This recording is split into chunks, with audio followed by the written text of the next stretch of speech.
शांति। 2 दिसंबर 2024 के ईश्वरीय महावाक्य। पहले एक नजर मुरली के मुख्य पॉइंट पर। बाबा ने कहा, बहुत संभाल करनी है, कहाँ जोत कम न हो जाए, बुझ न जाए, इसलिए योग और ज्ञान का घृत रोज डालना पड़ता है।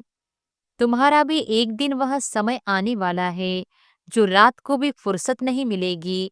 सबको पता चलेगा कि ज्ञान सागर बाबा आया हुआ है। अविनाशी ज्ञान रत्नों से झोली भरते हैं। फिर बहुत बच्चे आएंगे, बात मत पूछो। जो यह ज्ञान योग की सर्विस नहीं कर सकते तो फिर कर्मना सर्विस की भी मार्क्स है। सभी की आशीर्वाद मिलेगी। एक दो को सुख देना होता है। यह तो बहुत बहुत सस्ती खान है। और फिर बाबा ने कहा, अभी तुमको रेस करनी है, दुकान संभालनी है। ज्ञान योग की धारणा नहीं होगी तो दुकान संभाल नहीं सकेंगे। सर्विस का उजूरा तो बाबा देने वाला है। ऐसा यज्ञ और कोई होता नहीं जो कोई कहे कि हम इस यज्ञ से मनुष्य से देवता बन रहे हैं। अब इसको रुद्र ज्ञान यज्ञ अथवा पाठशाला भी कहा जाता है। हम माया पर जीत पाने के वॉरियर्स है। वो लोग फिर मन को वश करने के लिए कितने हठ आदि करते हैं। और फिर लास्ट में बाबा ने कहा, ऐसे और कोई मनुष्य कह न सके, भला अपने को ईश्वर कहे परंतु अपने को गाइड कह न सके। बाबा कहते हैं, मैं मुख्य पंडा कालों का काल हूँ। बाबा को ज्ञान सागर कहा जाता है। अविनाशी ज्ञान रत्नों की निराकारी खान है। इन रत्नों से हम झोलियां भरते रहते हैं। ज्ञान और योग को विज्ञान कहेंगे। ज्ञान से रतन मिलते हैं, योग से हम एवर हेल्दी बनते हैं। यह ज्ञान और योग की नॉलेज है जिससे फिर बैकुंठ के बड़े बड़े भवन बनेंगे। परहेज भी सारी यहाँ ही करनी है।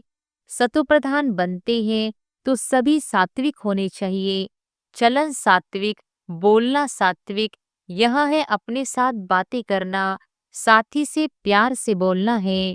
और अब सुनते हैं महावाक्यों को विस्तार से। मुरली का सार। मीठे बच्चे, तुम्हें अपने दीपक की संभाल स्वयं ही करनी है। तूफानों से बचने के लिए ज्ञान योग का घृत जरूर चाहिए। प्रश्न है, कौन सा पुरुषार्थ गुप्त बाप से गुप्त वर्षा दिला देता है? उत्तर है, अंतर्मुख अर्थात चुप रहकर बाप को याद करो तो गुप्त वर्षा मिल जाएगा। याद में रहते शरीर छूटे तो बहुत अच्छा, इसमें कोई तकलीफ नहीं। याद के साथ साथ ज्ञान योग की सर्विस भी करनी है। अगर नहीं कर सकते तो कर्मना सेवा करो। बहुतों को सुख देंगे तो आशीर्वाद मिलेगी। चलन और बोलचाल भी बहुत सात्विक चाहिए। गीत है, निर्बल से लड़ाई बलवान की, ये कहानी है दिए और तूफान की। ओम शांति। बाबा ने समझा दिया है, जब ऐसे गीत सुनते हो तो हर एक को अपने ऊपर ही विचार सागर मंथन करना होता है।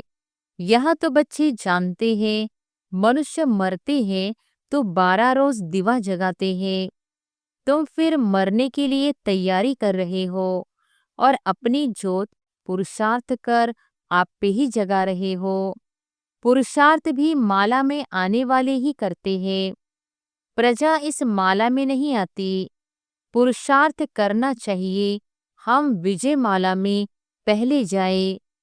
कहाँ माया बिल्ली तूफान लगाकर विक्रमण न बना दे जो दीवा बुझ जाए। अब इसमें ज्ञान और योग दोनों बल चाहिए। योग के साथ ज्ञान भी जरूरी है। हर एक को अपने दीपक की संभाल करनी है।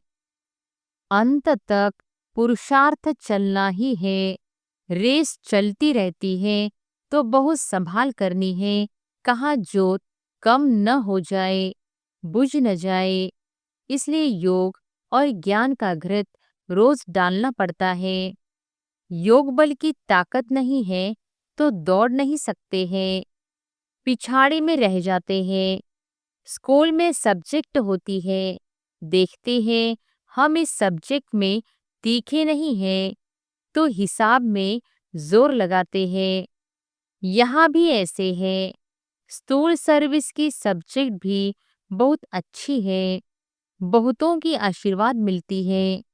कोई बच्चे ज्ञान की सर्विस करते हैं, दिन प्रतिदिन सर्विस की वृद्धि होती जाएगी।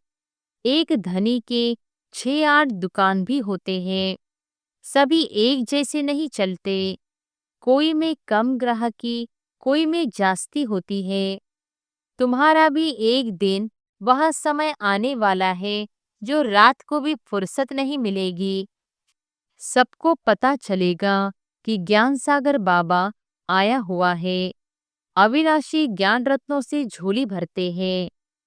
फिर बहुत बच्चे आएंगे, बात मत पूछो। एक दो को सुनाते हैं ना, यहाँ यह वस्तु बहुत अच्छी सस्ती मिलती है। तुम बच्चे भी जानते हो, यह राजयोग की शिक्षा बहुत सहज है। सबको इस ज्ञान रत्नों का मालूम पड़ जाएगा तो आते रहेंगे। तुम यह ज्ञान और योग की सर्विस करते हो। जो यह ज्ञान योग की सर्विस नहीं कर सकते तो फिर कर्मणा सर्विस की भी मार्क्स है। सभी की आशीर्वाद मिलेगी, एक दो को सुख देना होता है। यह तो बहुत बहुत सस्ती खान है। यह अविनाशी हीरे जवाहरों की खान है। 8 रत्नों की माला बनाते हैं ना, पूछते भी है, परंतु किसको पता नहीं है यह माला किसकी बनी हुई है। तुम बच्चे जानते हो कैसे हम ही पूज्य सो पुजारी बनते हैं। यह बड़ी वंडरफुल नॉलेज है जो दुनिया में कोई नहीं जानते। अभी तुम लक्की स्टार्स बच्चों को ही निश्चय है कि हम स्वर्ग के मालिक थे, अभी नरक के मालिक बन पड़े हैं। स्वर्ग के मालिक होंगे तो पुनर्जन्म भी वहां ही लेंगे। अभी हम फिर स्वर्ग के मालिक बन रहे हैं। तुम ब्राह्मणों को ही इस संगम युग का पता है। दूसरी ओर सारी दुनिया है कलयुग में। युग तो अलग अलग है ना। सतयुग में होंगे तो पुनर्जन्म सतयुग में लेंगे। अभी तुम संगम युग पर हो। तुम्हारे से कोई शरीर छोड़ेंगे तो संस्कारों अनुसार फिर यहाँ ही आकर जन्म लेंगे। तुम ब्राह्मण हो संगम युग के, वह शूद्र है कलयुग के। यह नॉलेज भी तुमको इस संगम पर मिलती है। तुम बीके ज्ञान गंगाएं प्रैक्टिकल में अब संगम युग पर हो। अभी तुमको रेस करनी है, दुकान संभालनी है। ज्ञान योग की धारणा नहीं होगी तो दुकान संभाल नहीं सकेंगे। सर्विस का उजूरा तो बाबा देने वाला है। यज्ञ रचा जाता है तो किस्म किस्म के ब्राह्मण लोग आ जाते हैं। फिर किसको दक्षिणा जास्ती, किसको कम मिलती है। अब यह परमपिता परमात्मा ने रुद्र ज्ञान यज्ञ रचा है। हम है ब्राह्मण, हमारा धंधा ही है मनुष्य को देवता बनाना। ऐसा यज्ञ और कोई होता नहीं।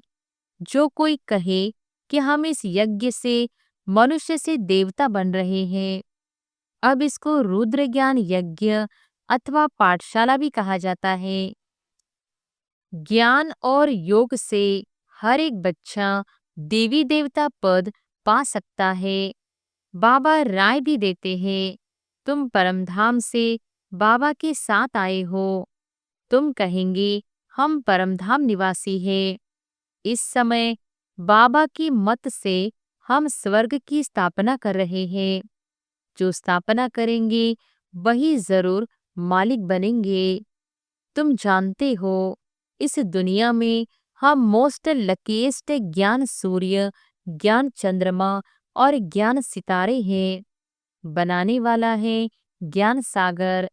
वह सूर्य चांद सितारे तो स्थूल में है ना, उनके साथ हमारी भेंट है, तो हम भी फिर ज्ञान सूर्य, ज्ञान चंद्रमा, ज्ञान सितारे होंगे।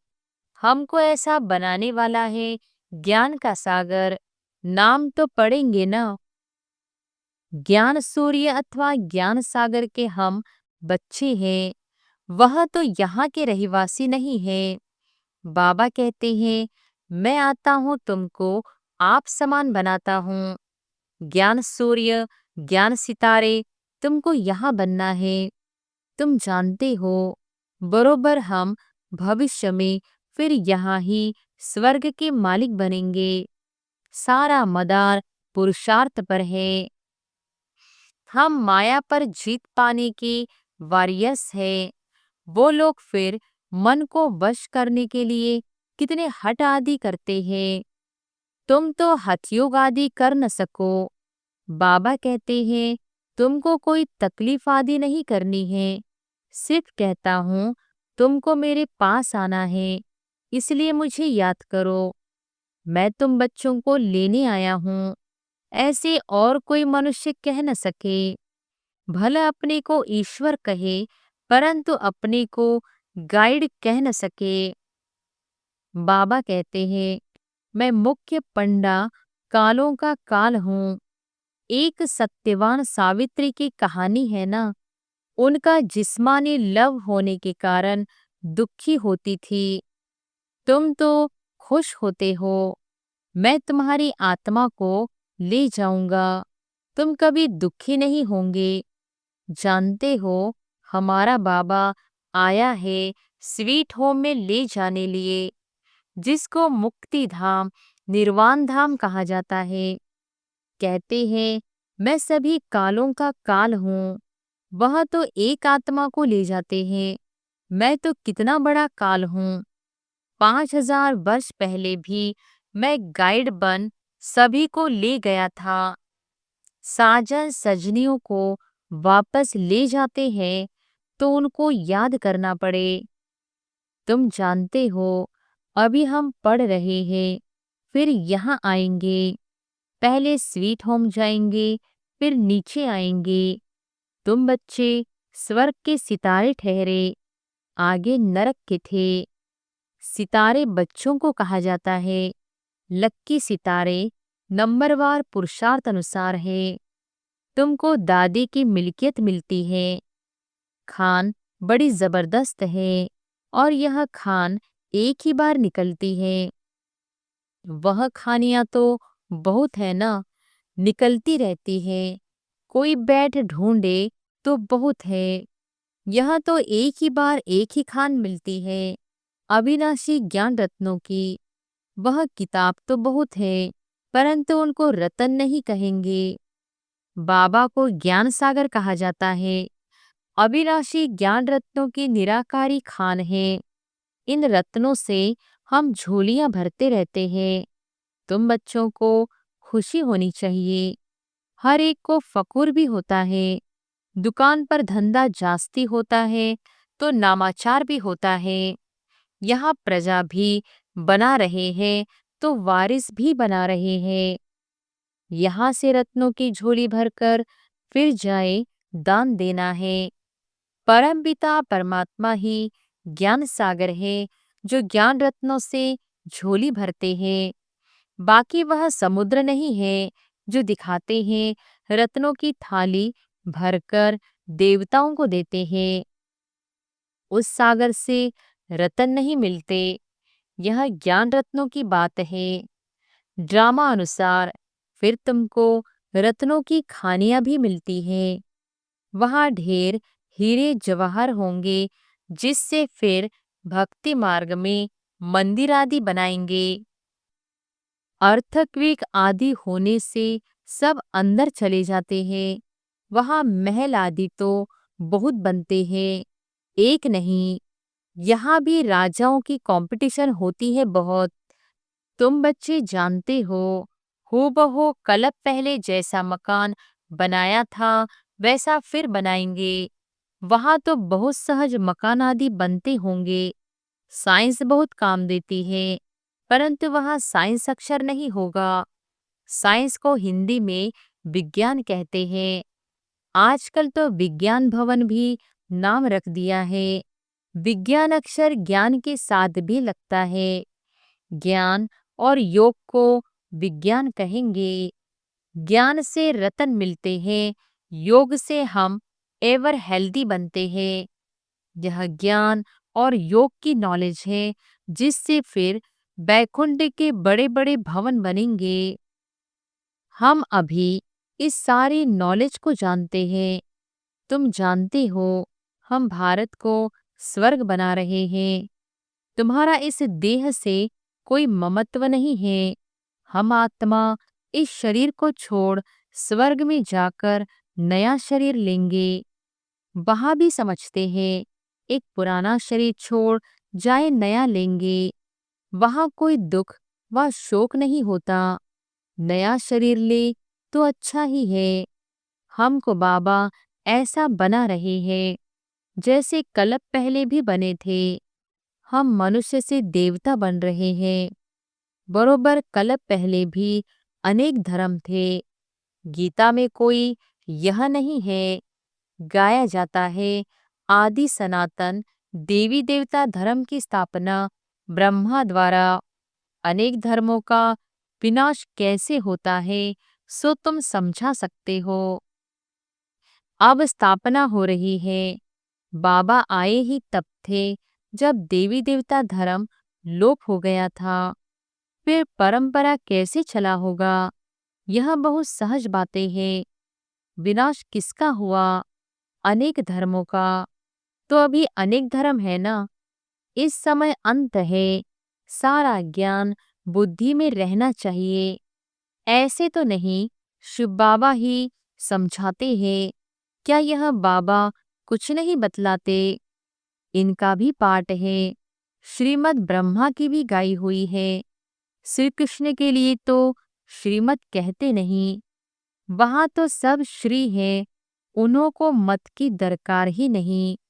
यहाँ ब्रह्मा की भी मत मिलती है।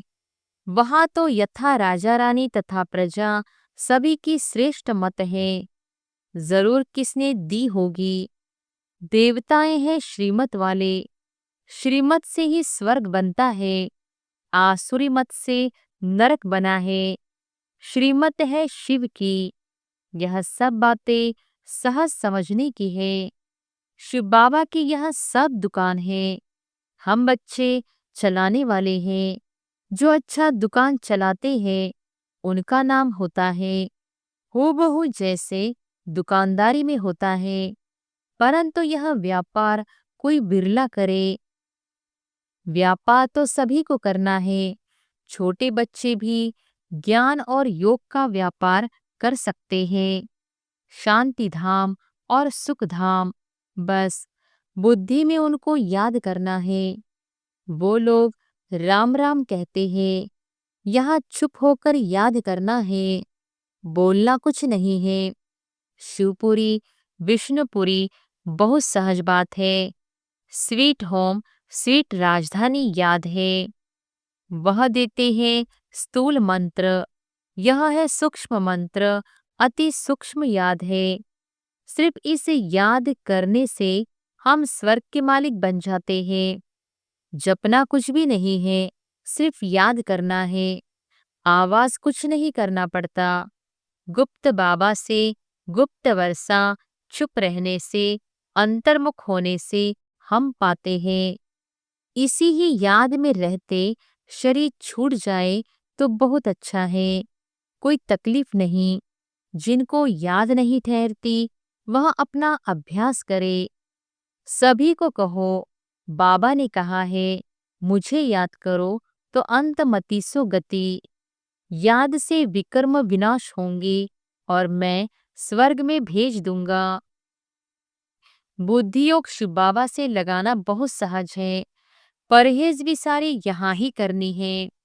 सतो प्रधान बनते हैं तो सभी सात्विक होने चाहिए। चलन सात्विक, बोलना सात्विक। यह है अपने साथ बातें करना। साथी से प्यार से बोलना है।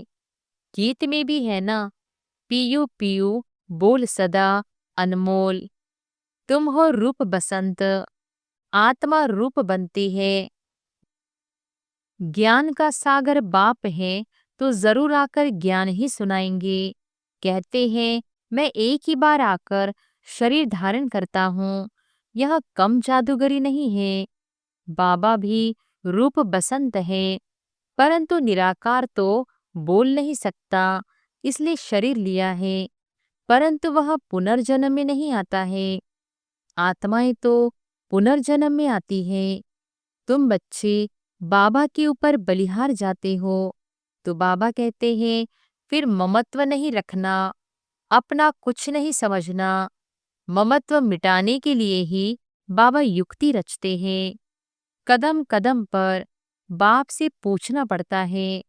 माया ऐसी है जो चमाट मारती है, पूरी बॉक्सिंग है। बहुत तो चोट खाकर फिर खड़े हो जाते हैं। लिखते भी हैं, बाबा माया ने थप्पड़ लगा दिया, काला मुंह कर दिया, जैसे कि 4 मंजिल से गिरा। क्रोध किया तो 3rd फ्लोर से गिरा।